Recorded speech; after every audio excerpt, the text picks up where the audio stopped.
Thums up কালারের একটা বেনারসির piece দেখো, যেহেতু সিলভারের মানে হাতে রয়েছে সিলভার পাড়, তো তার জন্য বলেছিল যে অবশ্যই সিলভারের একটা কোনো লেস লাগিয়ে দিতে।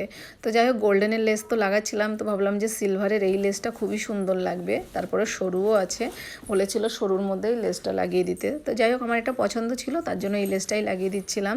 আর হ্যাঁ, আরও একটা কথা বলতে চাই, অনেক ভিডিওতে বলেছি, আবার এই ভিডিওতেও বলছি, তো আমি যেহেতু এই ধরনের কাজ করি, তো তোমাদের যদি কারোর ভালো লাগে তো আমার কাছে এরম ধরনের ব্লাউজ তোমরা চাইলে বানাতে পারো। তো যাই হোক, ব্লাউজটা কেমন লাগছে বলো। এটা ছিল কিন্তু বাটি কাটের ব্লাউজ। নর্মালি এলিন কাটের বানাই, বাট এটা ছিল বাটি কাটের। গ্লাস হাতা ছিল, দেখো সামনের থেকে দেখাচ্ছি, দেখো টু বাটি, এটাকে টু বাটিই বলে।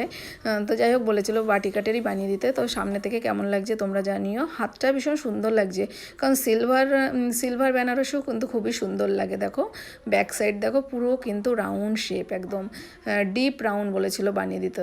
তো চলো ছবি শেয়ার করি তোমাদের সাথে।